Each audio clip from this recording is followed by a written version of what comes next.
Good evening, ladies and gentlemen. Welcome to this week's episode of the Wrestling Show here on Unloaded Media Channel. We're running a bit late because I was giving Travis P11 time because he asked for a little bit of time to do his giveaway he was doing tonight. So I was just waiting for him to get done before we went ahead and hit the live button over here on the StreamYard to get the show started. And so far with us tonight, we have the Kingpin, David Bourne, with us. How are you tonight, David? What's up? We do have some more invites out there, so we'll wait and see if we're not going to wait and see because we're already live, but we'll see if anybody else jumps in. I know Jason Stewart was still over there with G23, so maybe he'll jump in when they're done. But yeah, this week has been a sad week in wrestling, at least the past few days. I don't know how many of you out there have seen the news, but beautiful Bobby Eaton of the Midnight Express passed away this week. He was 62 years of age. Evening Fiend Dog. He was out there in the YouTube chats. And then yesterday, halfway through SmackDown, in fact, WWE released 12 different wrestlers from the NXT brand, including 2 former North American champions, which is their mid-card title over there in NXT. And both of those guys had been North American champion this year. So that was NXT. NXT is a whole different wrestling thing altogether. It's just owned by WWE. it started as their developmental, but it's like the third brand now, and that's run directly by Triple H. But Vince still has control, ultimate control. And from a couple of the reports I've seen, Triple H did not know these releases were coming because he was. But that's what I'm saying. It's a whole separate TV show. Like when NXT is live, they never mention the words WWE. Oh no, they do. Oh, all right. But it's not the same as watching Raw or SmackDown. It's more like watching, because Triple H again has control, mostly full control over it, but Vince can still override him on things. But booking decisions and stuff mostly come from him and like Shawn Michaels and a couple other guys. And if you watch it, NXT, it's got the stronger old 80s mid-Atlantic NWA style feel to it, because that was Triple H's thing when he was like a kid, because he's only a little bit older than us. He's in our age group. So he grew up watching like Ric Flair or Magnum TA and Dusty Rhodes like we did on TBS, And that's what he was a fan of when he was a kid. He ended up in WWE because Jim Herd, who was president of WCW at the time, he's one of the guys that Jim Herd screwed over, along with guys like Ric Flair, because remember he screwed over Flair, and that's why Flair took the big gold belt with him and Luger and all those guys.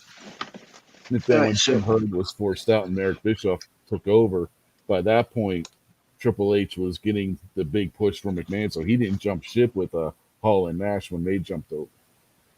So who these people that got fired off the roster are NXT wrestlers? Yes. So who fired them, Triple H or Vince McMahon? Did NXT fire them, or did WWE fire them? They were, according to some reports, Triple H didn't even know these cuts were coming. So in other words, in layman's terms, Vince fired him then. If not Vince, then directly, then his number 2 guy, who's I can't remember his damn name. Oh, just for my easy mind's sake, WWE stands for Vince, NXT stands for Triple H. Well, so when I say Vince fired him, then somebody involved in Vince's circle cut him loose. Yeah. I'm trying to remember. It's the guy's last name's Khan, which is interesting because the AEW's Tony Khan is the owner of AEW, but they're not related. But I can't remember what the guy's first name is. But so far, every one of the releases has happened since this guy was hired to be Vince's number 2 guy, and all of the releases have been okayed by him.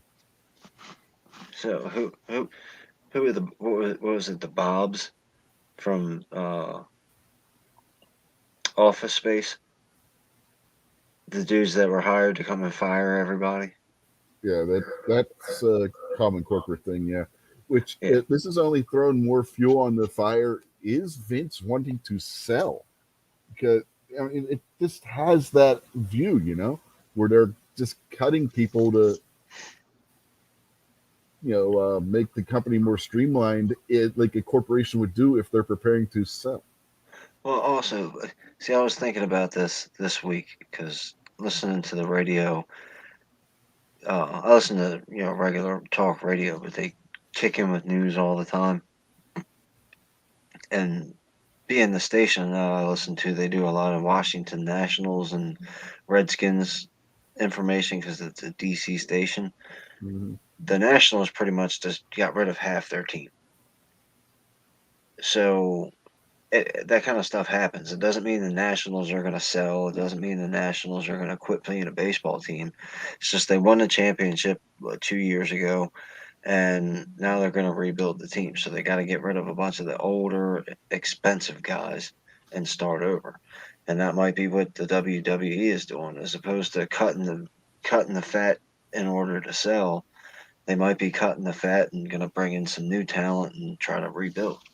Except there's one thing that destroys that argument there. What's that? A lot of these guys just signed new contracts with them. A lot of the people that were just let go? Yep. I guess. And I mean, there's other flaws to my argument because in baseball you can make trades. Yeah. And I don't really know of anybody trading wrestlers. Not with WWE anyway, because you got the deal we've been talking about for the past few months, where you got the open door now between AEW, New Japan, Impact, the NWA, possibly Ring of Honor, CMLL. Yeah, that's different. That's a collaboration of a bunch of different companies. That's not me sending my first baseman to the Yankees for their catcher. Yeah, it's the closest thing in professional wrestling that you'll get to that. Was my point. Okay, I can get with that.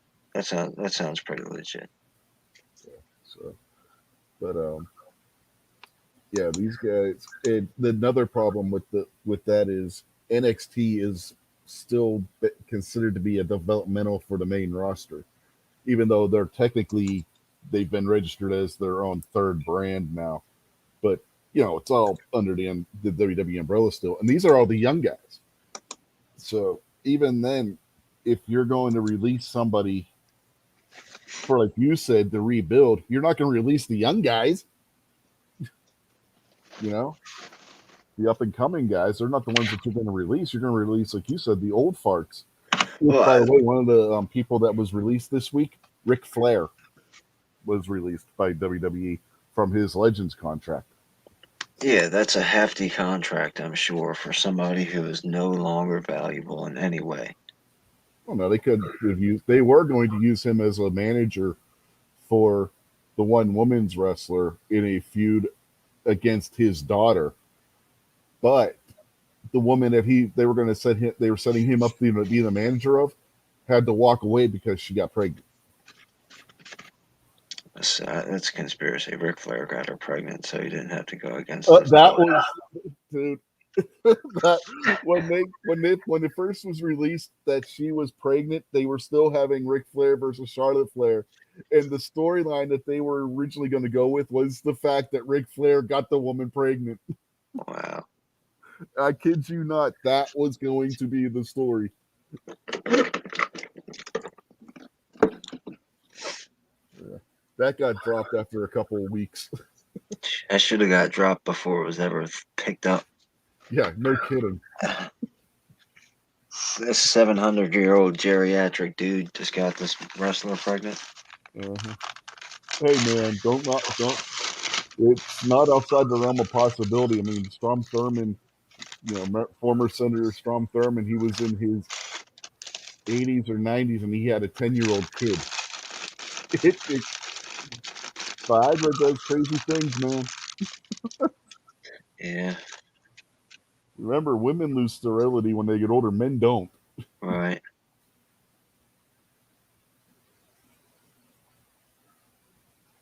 Yeah. So So do you think any of these people that got let go are going to get picked up by any of these, or are they? Is their careers over? some of them were still in developmental. They're not. They weren't doing. I mean, by developmental, I mean they haven't even. I mean the popular guys, not they were the still guy who trainees. just got signed. I mean, like the popular guys. Oh yeah, I'm sure. There's a couple of guys. The two that were former North American champions for sure are going to get signed, especially Bronson Reed. Bronson Reed was a big. He's one of those powerhouse guys that looks like he was a power lifter kind of build, and which means he's not like all muscle boundy looking like say Batista. He's more of the fatter build to him, but the guy can move in the ring, man. He was quick and agile for somebody his size, and he's extremely strong. He'll get picked up somewhere. Somebody's going to pick him up. This guy, to be quite honest, I don't know how this guy hadn't been called up to the main roster yet. There were reports that he had been backstage at Raw and SmackDown shows, and he had wrestled on Main Event, which is like the old shows that they used to show on regular TV, but now they're like on the internet or network or something. And Saturday he had night's wrestled Main on Event. those. No, not that. That's where they took the name from, but it's not the same show. It's like the old studio wrestling kind of show. It's like when the cameras go off from Raw, they'll record like Main Event after that. And then they'll show that on, I think it's on the WWE Network and Peacocks where they show that. But he had wrestled on there, and that's usually a step before they get called up where they start having them wrestle on there so they can see what they do in front of the large crowd that's still in the arena. So it's crazy.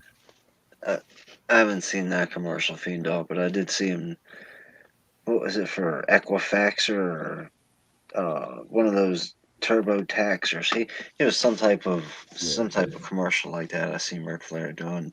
That was a pretty good commercial. Rick had it going on. His woo was there and everything. Mm-hmm.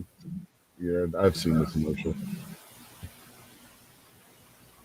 He does one for Save with Conrad. I don't know if you've seen that one or not.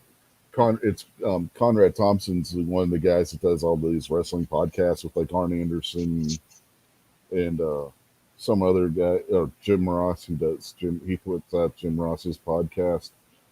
And he does some others, but he also owns a mortgage company. And Ric Flair does commercials for his mortgage company. Conrad's his son-in-law. He's married to one of Ric Flair's other daughters, and those commercials are freaking hilarious too.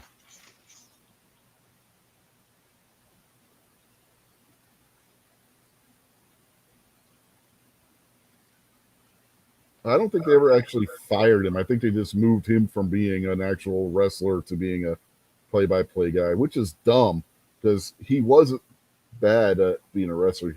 Fiend Dog brings up what happened with Pat McAfee. I guess you see the chat on him. But yeah, so that's what I was responding to. But yeah, I don't think they actually ever really fired him. They just moved him from NXT to the SmackDown announce booth. What about Braun Strowman?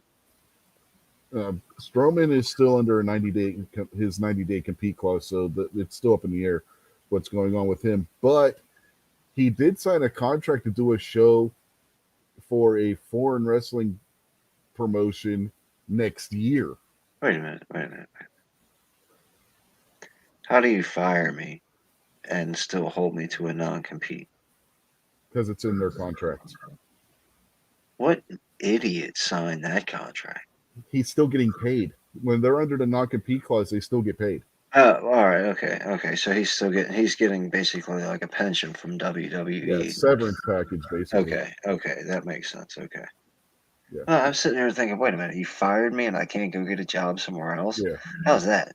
Yeah, if you're on the main roster, you got a 90-day non-compete clause where they have to pay you 90 days worth of your salary while you're sitting at home doing nothing.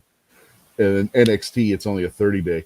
They screwed up when they released Aleister Black, and when they called him up to the main roster, they forgot to change his no-compete clause to a 90-day. So he's already signed and wrestling with AEW.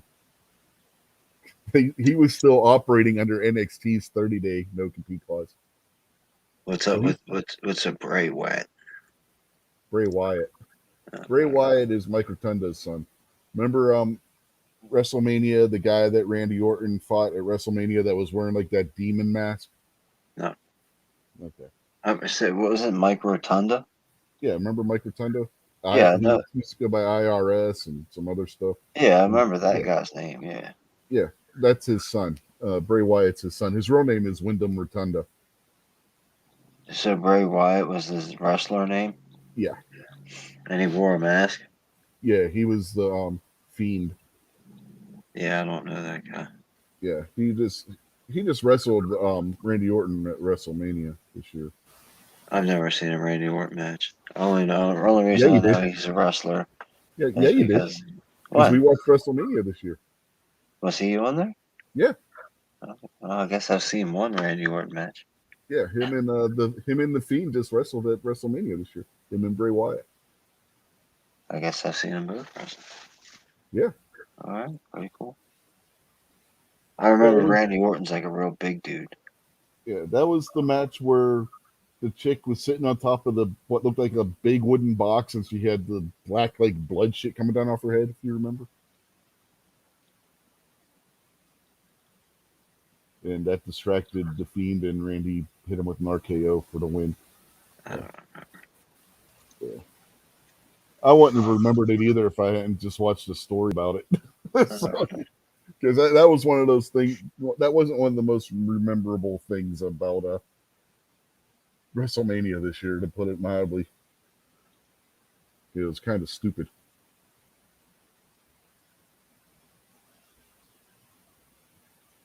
But yeah, no. Braun hasn't been picked up yet. Bray hasn't been picked up yet.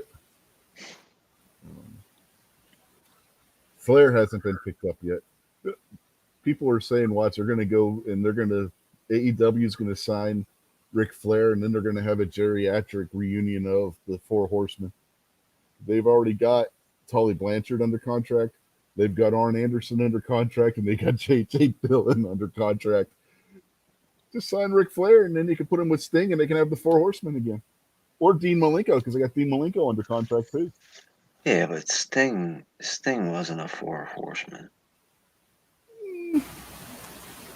As a storyline thing, he was.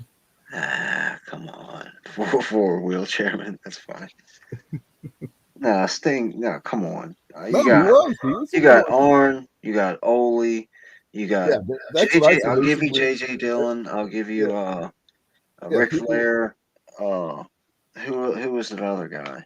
Tully Blanchard. I'll even slide a little Lex Luger in just a little bit. But Sting with the Four Horsemen, no way. Yeah, he was. He was in the Four Horsemen. If you look at I'm Sting's sure he resume, was. he was a member of the Four Horsemen. I believe when they were face.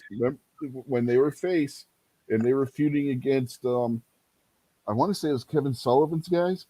No, Sting was in the Four Horsemen. Stop. Face means good guys, right? Yeah, the Four Horsemen wrestled. No, stop it. Yes, get out of here. I quit. Goodbye. But a lot of people don't remember it, but it happened. No, come on, man. That's blasphemy right there. The Four Horsemen are the quintessential bad guys. Yeah, I know. After a couple, but there was a bad guy story arc that they were telling, because a couple of months after Sting joined, in the middle of the feud, the Horsemen turned on Sting and joined Kevin Sullivan. It was all a setup to get Sting. And it happened more than one time, too. Sting was an idiot. I mean, if you look at the late 80s, early 90s, they made Sting out to be the biggest goddamn idiot in professional wrestling. Oh, see, what I remember Sting like his big feud when I was real into wrestling was the Great Muta. Yeah, they had a hell of a feud. And then after that, I couldn't tell you what happened Yeah. to him when he started dyeing his hair black and doing different. Well, no, that's his real hair color. He was dyeing it blonde. He stopped dyeing his hair about the time the Whatever. NWO thing. Right before the NWO storyline and stuff, he stopped dyeing his hair. Yeah, Sting was an exciting new character to come along. I liked him. I liked him quite a bit. But then, like I said, after the Muda thing, I kind of stopped watching wrestling, I guess. And then whenever I'd hear from him again, he was like the Brandon Lee instead of Sting. Yeah, he had. Yep, because that was about the time the NWO came along. That he felt like he was on his own because he didn't know who he could trust and couldn't trust. Because you had everybody joining the NWO and you had people that were supposed to be spies for the NWO and all this other crap. So he didn't know who to trust anymore. So he became like the Crow character.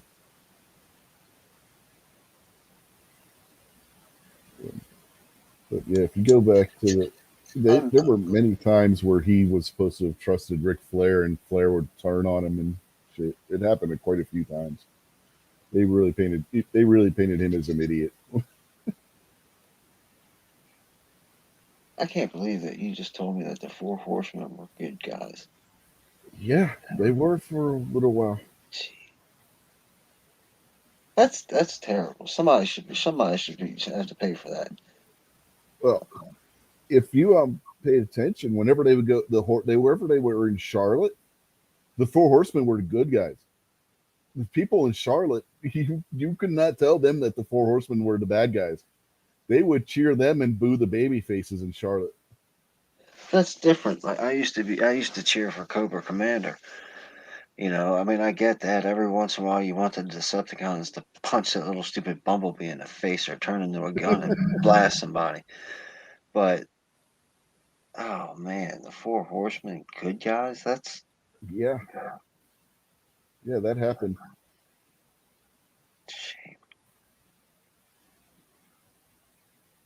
Yeah, Fiend Dogs says Jerry Lawler in Memphis. Exactly. Lawler could be a heel everywhere else on the planet. He goes to Memphis, he's the good guy no matter what. That's the way the Horsemen were in Charlotte. But, yeah, but they legitimately were faces at one point. You know, Dusty Rhodes is spinning in his grave right now. Dusty was the one booking it. Take that back.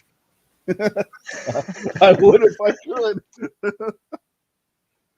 At that time period, Dusty had the book. He was the one coming up with all this shit. Him and Flair.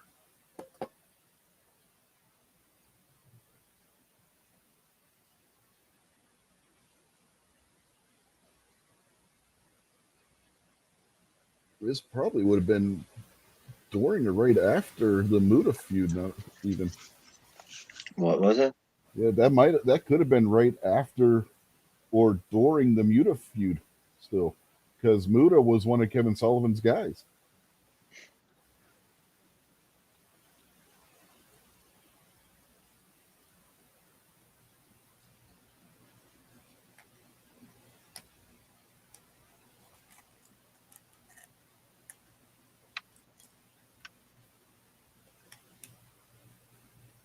Yeah, I know it's crazy, but and about that time, the reason why he joined the Horsemen is because Luger was in the Horsemen. The Horsemen at that point were Flair, Double A, Luger, and Sting.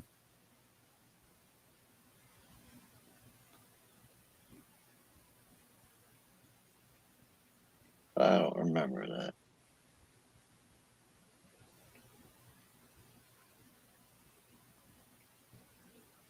I always remember Sting as like the good guy. Well, they were good guys. Stop saying that. I know. It was like the one time the Four Horsemen were the good guys in the situation.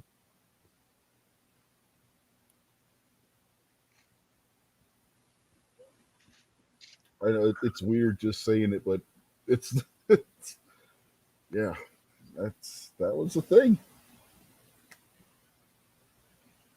I wish Ellis would have jumped on. I sent him a link because he backed me up on this. The Four Horsemen at one time were the good guys, and Sting was one of them.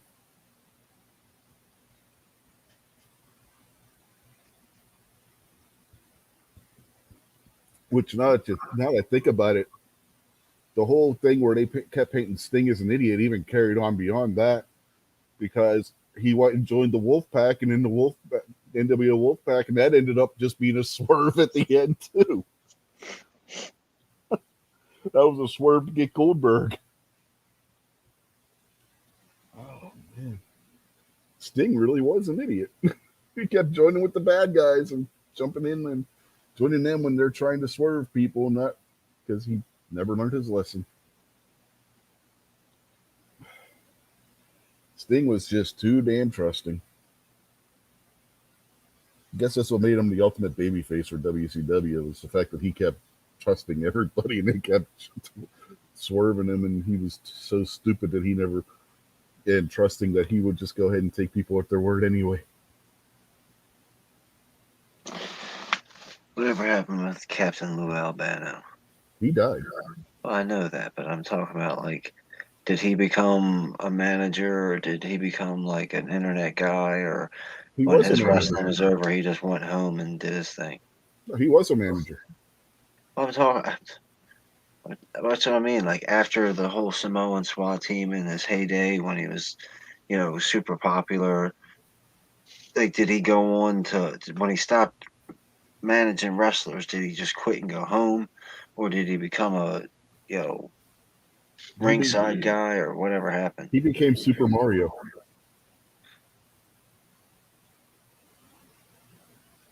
And that's not a joke. No, I'm trying to think, but that only lasted one season. No, he was the host of that for a couple seasons. I thought that only lasted one season. No, that they had that show for a couple seasons because it was the Super Mario Hour or whatever it was, and remember they had one episode of the Super Mario cartoon and then an episode of Zelda. Yeah, that was on for a couple seasons, and right after that's when he died. I could have swore that. Anyway, okay, yeah, okay, so that's what happened. Okay, I just didn't know. Like Triple H, if you don't know what you're talking about, you don't ever see him in the ring anymore. So he's gone. He went home and he's fishing with his kid or whatever. But if you think when you know about it, he's went on to run the company. And so I didn't know if he ever did anything else with the companies, or he just went on about life after he stopped messing with the wrestling. Yeah, he when he stopped being a manager, that's when he went and did the Super Mario show, and then again shortly after that he passed away. So whether he was going to go back and do any more of the wrestling stuff or not, I don't know.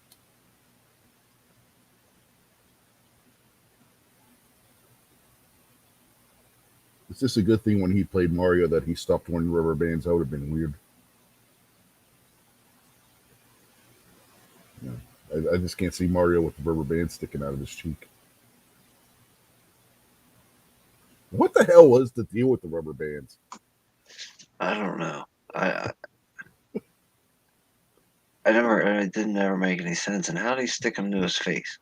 I don't know, because whenever you see him without him on, he didn't have like earring holes or anything. So I don't know I don't know if he was taping them to his face, what the deal was. But yeah. Yeah, I don't think they ever explained what the hell the deal with the rubber bands was. At least not that I can remember. Yeah, that was weird.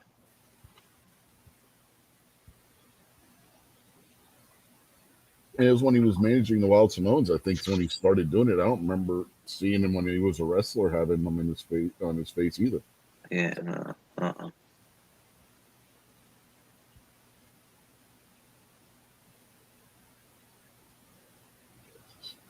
It's just weird.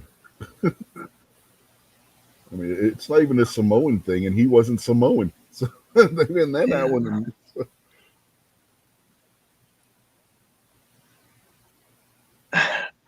Some people have some weird things.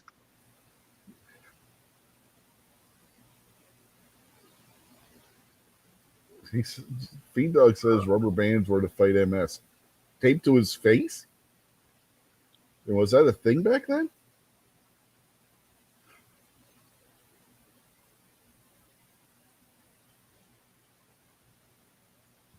I don't know.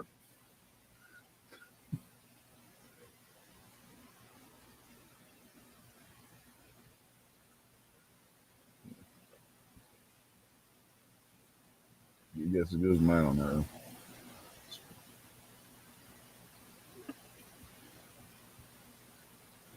Super Mario Super Show. Yep, that's what it was called. And King Dog also says that Sting was in 4 episodes of Thunder in Paradise. Oh God, that was a goofy show. Wasn't that Hulk Hogan's like detective show? Yeah, he had the boat, and him and Jack Lemon's son. Was his name Chris Lemon?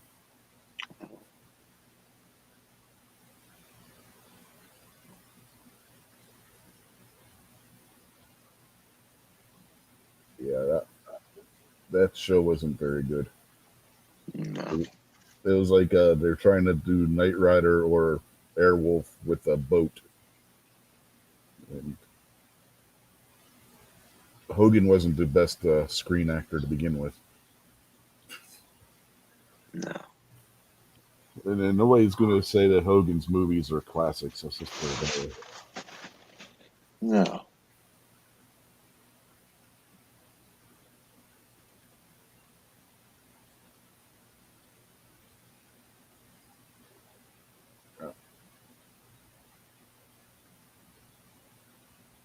But all you got to say on that front is just the short and sweet answer on that one. Yeah, I mean, if there's not really much you can say if you're saying that Hogan's movies sucked, except for they suck. Yeah, pretty much.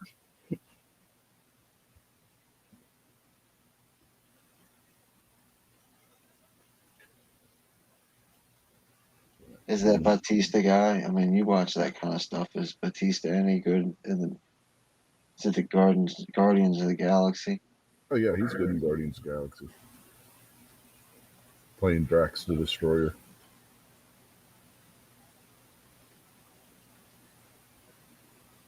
I thought The Rock has been okay in a couple of his movies. Mm-hmm. My wife. I would have liked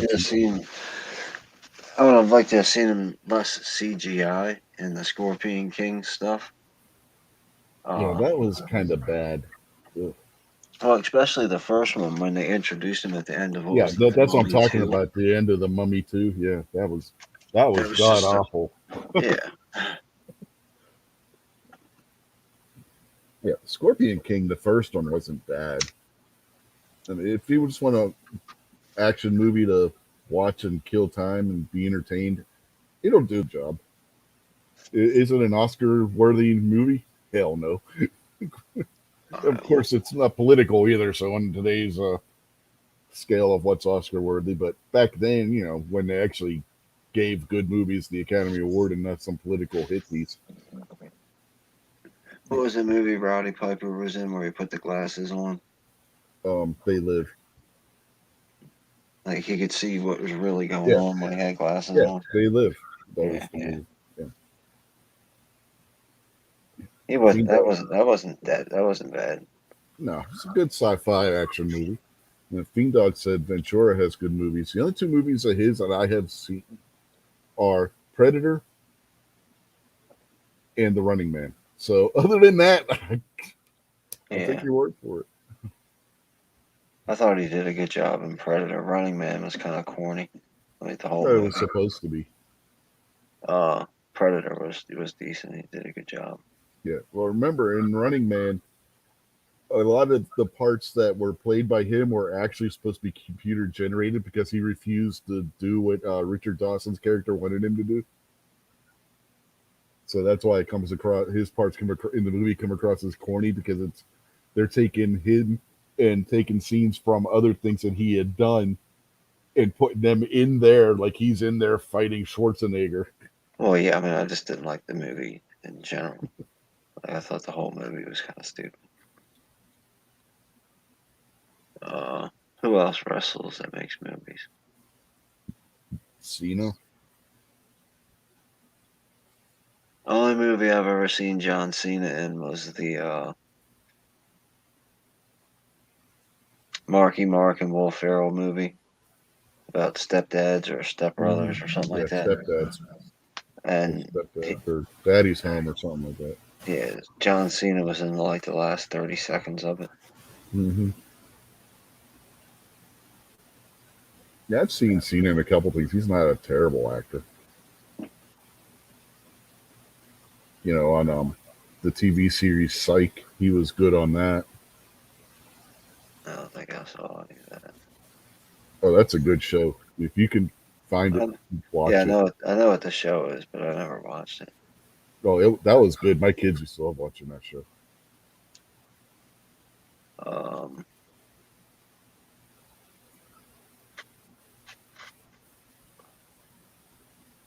Wasn't he in one of the Transformers movies too? Cena. I don't know. I only saw one of them. I know he was in one of the at least one of the Fast and Furious movies, which I haven't seen. The only Fast and Furious movie I've watched is the first one. And it was like, okay, I'm done. I don't need to watch any more of these.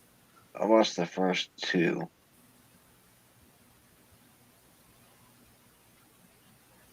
And that was probably just enough for me.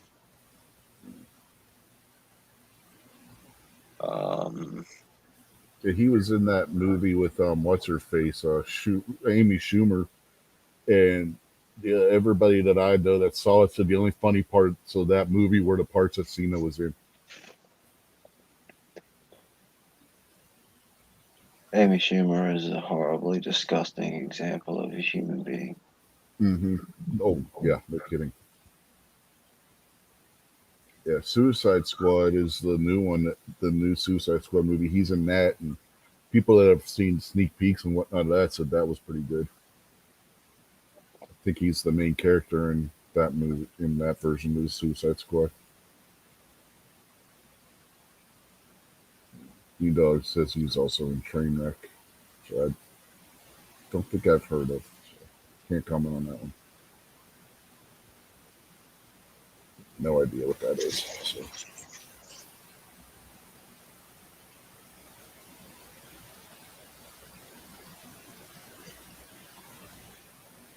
I can't think of any other wrestlers that are actors.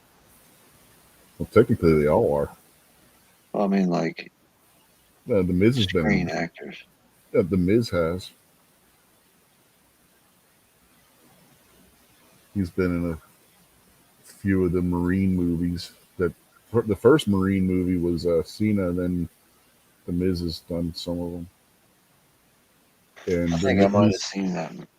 I think I might have seen that Cena Marine movie, if I remember, and it was terrible. That's the one where his wife gets kidnapped, right? I don't know.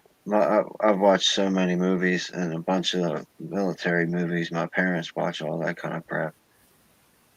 They all blend together now. And I'm so disappointed in movies for the past 15 years. It disgusts me anyway. So I'm usually kind of sour when I talk about movies. Yeah, there's not very many good movies that have come out. I'd rather watch, like I've said before, I'd rather watch the old black and white movies than a lot of this shit that's coming out now. Yeah. You know, Fiend Dog says the train wreck was the Amy Schumer movie. Oh, I thought that was the title of her autobiography of her life. And the only reason why she has a career is because of who our uncle is, and I don't care what anybody else says.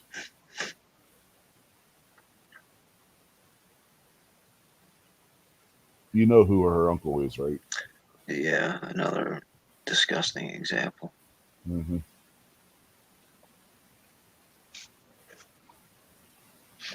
I think what other wrestlers are. You said The Rock, Cena, The Miz, Hogan, obviously. Big Show. Big Show's been in some movies. That one dude, El Gigante, was in that remake, the Adam Sandler remake of The Longest Yard. Mm-hmm. Well, no, that was Great Khali. Isn't that the same person? No. No. Right now I'm looking. I can picture their faces. They're two different dudes. How Gigante can we was. forget? MKJO says Andre. Yeah, how can we forget Andre the Giant in The Princess Bride, for crying out loud? Yeah, that was fantastic. That's the best one, hands down. Hands down, best wrestler, actor, movie, done. Just Andre's part. With Wobbits. Yeah, just Andre's part outshines any other wrestler's part in any other movie. That's my vote. Don't even bother proving me wrong because I'm not interested. Oh yeah, Andre in that movie was hilarious. As far as Big Show, you remember Jingle All the Way, the really tall Santa Claus that kicks the shit out of Schwarzenegger in that warehouse before the police show up. I only saw it once and didn't care for it. Yeah, well, that was Big Show. Okay. That was his first acting role. All right. And then he was, what was it, Captain Amazo or something like that in The Water Boy? Where he played. I saw The Water Boy a few times and I don't remember. Well, he was Bobby Boucher's favorite wrestler. If you want to talk about Happy Gilmore or Mr. Deeds or something like that, I'm with you. But I wasn't a big fan of The Water Boy. It actually aggravated me quite a bit because I was tired of hearing people say H2A was better. All right, I got it. That's the funny part of the movie. Shut up now. Water sucks. It really, really sucks. Captain Insano. Yeah, that's what it was. My favorite part is when he poked that dude in the eyes. Hey, boop.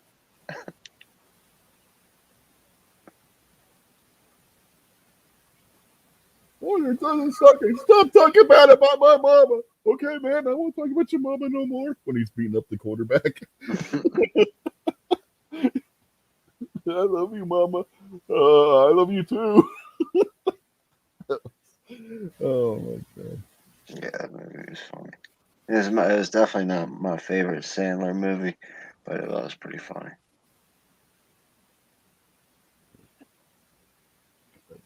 Yeah, Henry Winkler told him something about Gatorade's better than water. He's like, he starts getting mad. He's like, use it out there on the field.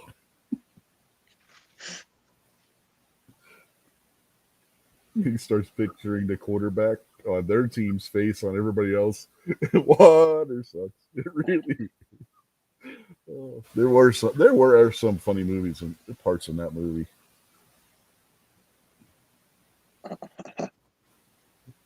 Mama says alligators are so ornery because they all have teeth but no toothbrush. Well, Mama's wrong. My mama's not wrong, Colonel Sanders. You are. He goes and tackles him. That dude did look like Colonel Sanders, the college professor. Yeah.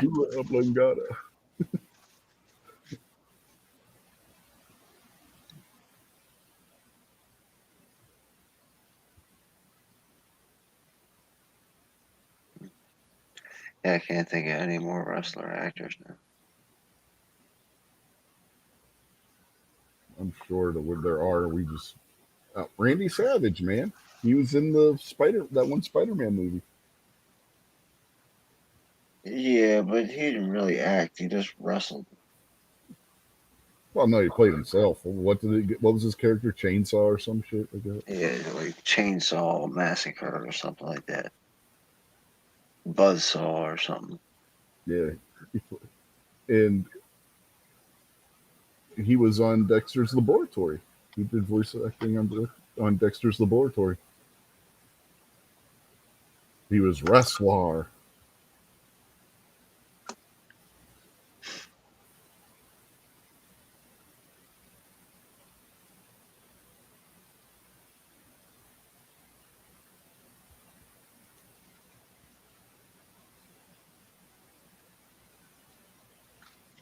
Other wrestler.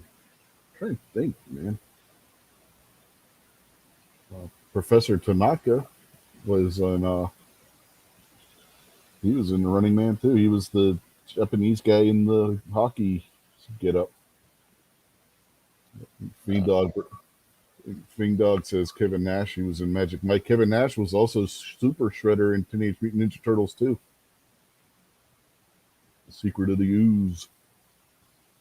When he got mutated at the end of the movie and became really big Shredder, that was Kevin Nash in that costume.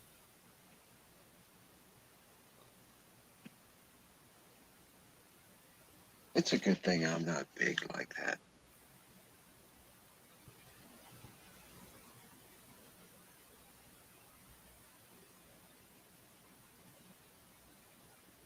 Okay.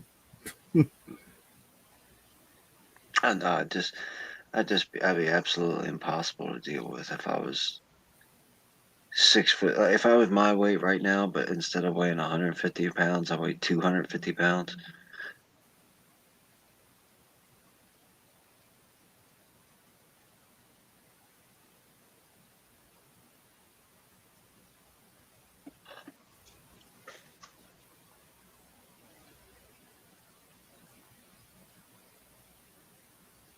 Hmm.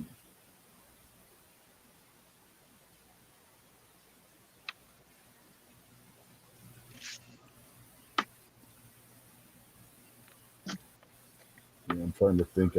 I still can't think of any other wrestlers that I can remember anyway.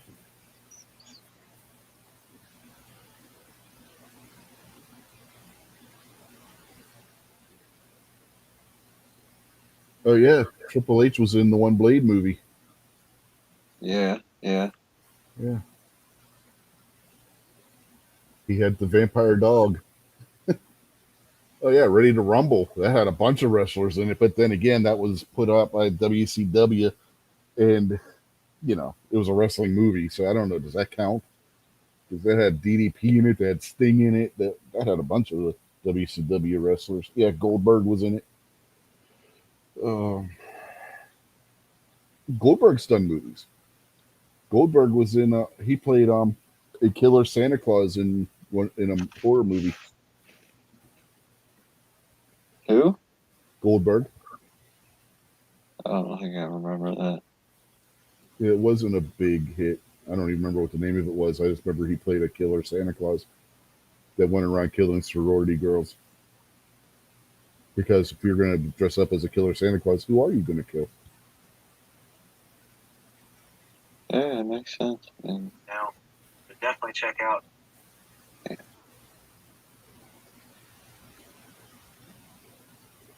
David Arquette, actor who was wrestling champ. Yeah. Against his wishes, David Arquette did not want to do that. But it was part of his contract for doing the movie or some shit, so he had no choice in the matter. A bunch of the wrestlers will tell you the same thing. They'll say that Arquette tried talking his way out of doing that. He did. That was all Vince Russo's doing.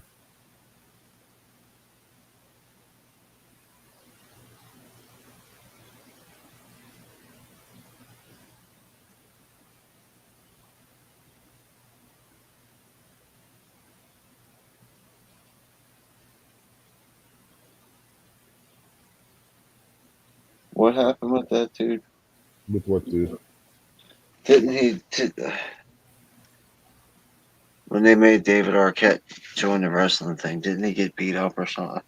Wasn't there some type of scandal about that? No, it was just a bunch of garbage. Yeah, there were wrestlers in the wrestler, but I don't. Some of them were like wearing masks and stuff. I don't remember who all was in that, but yeah, there were some wrestlers in the wrestler.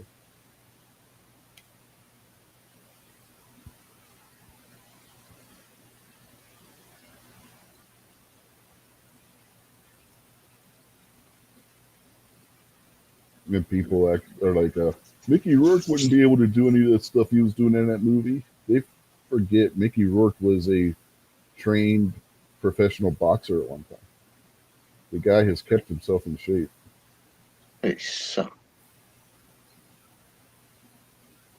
He was a He was Gold in good Glove shape, but he got beat up all the time. He was a Gold Glove boxer when he was amateur. I know there's Gold Glove boxers that suck. Oh yeah, not everybody can be world heavyweight champion. Yeah, I'm sure. And the worst Gold Glove boxer would probably, close both my eyes for me. But But he was still athletic enough where he could do the stuff that, because he did a lot of his own stunts in the wrestlers. My point. But there's people, oh, he shouldn't be. He couldn't do that. It's like, why couldn't he? The guy keeps himself in fairly good shape. I mean, he's not exactly a small guy. I mean, really, what kind of complaint are we having here when we're talking about the realities of movies? If you showed me a documentary on the Civil War and show me Abraham Lincoln doing a triple backflip with a full auto AR-15, I'll be like, well, that might not be historically accurate. But if you show me a Abe Lincoln vampire killer and he's got a bazooka in each hand, so what if it's not real? You mean that wasn't a documentary? That's what I'm saying. I mean, that was completely accurate. They've got proof of that. This other stuff.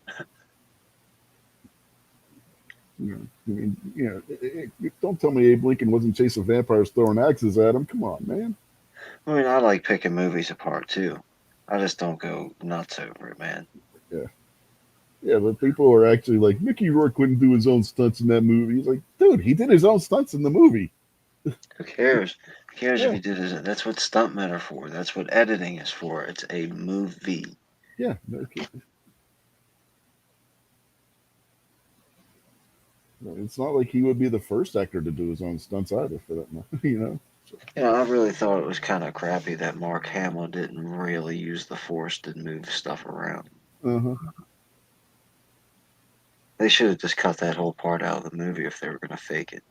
Yeah, well, let's be perfectly honest. There is a section of internet wrestling fans who are complete and total morons. I mean, that's being generous. They don't get the storyline they want in wrestling, and they throw a damn temper tantrum, but yet they'll go and watch a Spider-Man movie. Yeah.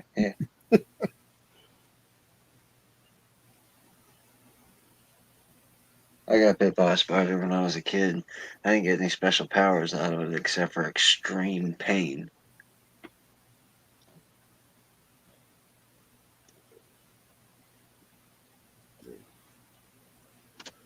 Yeah, been there.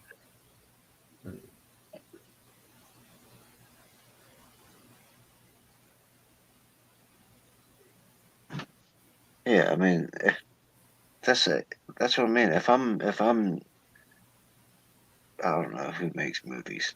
If I'm Francis Ford Coppola and I've just paid Tom Cruise $1 billion to be in my movie, and he insists on jumping out of an airplane, that airplane's going to be bolted to the ground somewhere. Going back to Triple H and the Human movies, I just remembered he was in that one crappy direct-to-video movie where he was a school bus driver or some shit.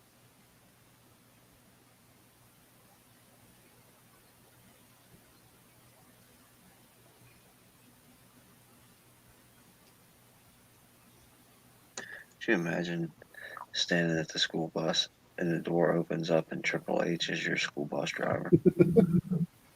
Oh, that would be crazy. That's for sure. It depending on how little you are, you'd think that's the troll. That's the troll from underneath the bridge. He stole the bus and he's going to kill me. My mom's never going to see me again. I can't believe it. Well, I don't know, because this would have been during PG era, and this was when they were making DX like kid friendly. So yeah, but he can't change his face and his giant body. If you're a little kid and you know professional wrestling, you're going to be like doing the DX chopping shit if you see DX on the bus. Yeah, I guess.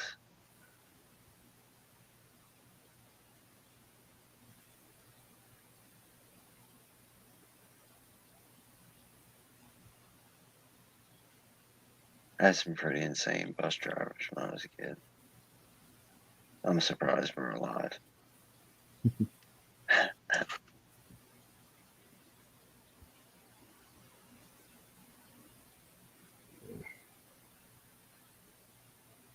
can't say I had any real bad school bus drivers.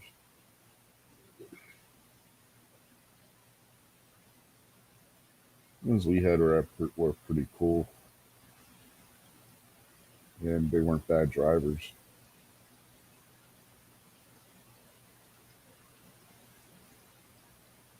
I mean, it may be just a sprinkling of we're a bunch of bad kids, just a tattering, smidge. Yeah, when we went to the private school, the city had to pay for our transportation still because that's the way Pennsylvania law or some shit, right? Because we had to be bused, and the city had to pay for it, the board of education.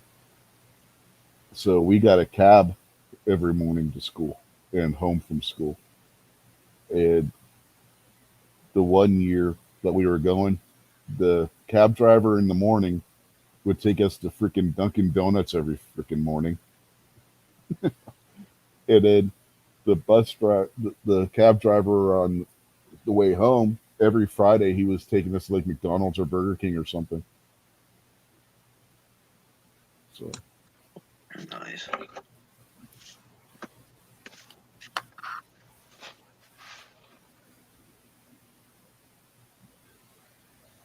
yeah, Louie in the morning and then Nick in the afternoon were the drivers that we had that year. Both of those guys were a trip. I remember we're driving through the Strip District in Pittsburgh on our way to go pick up one of the other kids because there was like 3 different homes that they would pick up and take the kids home to when we were on the route. So we're driving through the Strip District. Louie sees a guy at the stoplight that owes him money. He got out of the cab and went over and started banging on this cat's driver's side window. right outside of downtown Pittsburgh, man. We're just in the car laughing our asses off, you know. Guy rolled down his window and paid him the money he owed him. He got back in the car and we drove off. That's funny.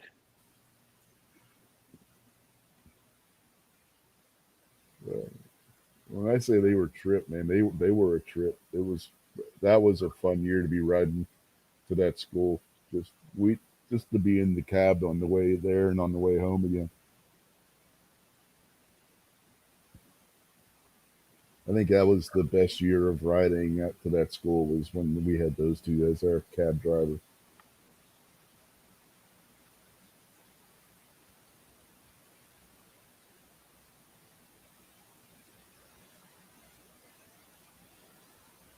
Yeah, I still can't think of anybody else. I know there have to be, right? There has to be somebody else. I just can't think of anybody.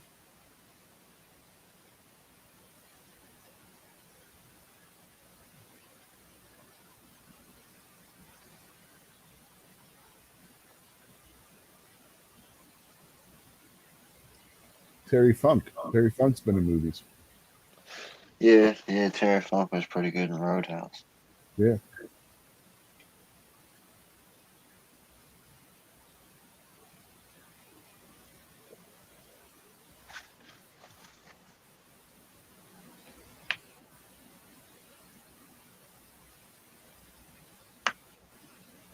I know as soon as the show's over, I'm gonna have a shit ton of people come to my who were in movies and whatnot.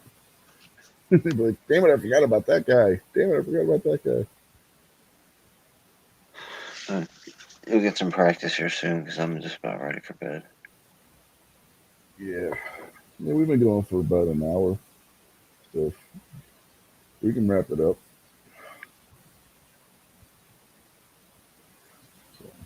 Anything you want to say before we get out of here? No, just thanks for joining us, Fiend Dog and MK Joe. Glad you guys were out there. Kept the chat moving pretty good. I ain't seen Fiend Dog in a while, so it's good to see you again, sir. And have a good night. Yep. And getting back to the story we started off with, I want to send prayers and condolences out to the family of beautiful Bobby Eaton. Losing his wife and then him within this shorter period of time. It's got to be hard on the family. So we want to send well wishes out to them and their time of mourning. So we'll catch y'all later. And as Kenny Omega would say, we would bid you all adieu. Good night and goodbye. Bang! Have a good week, folks.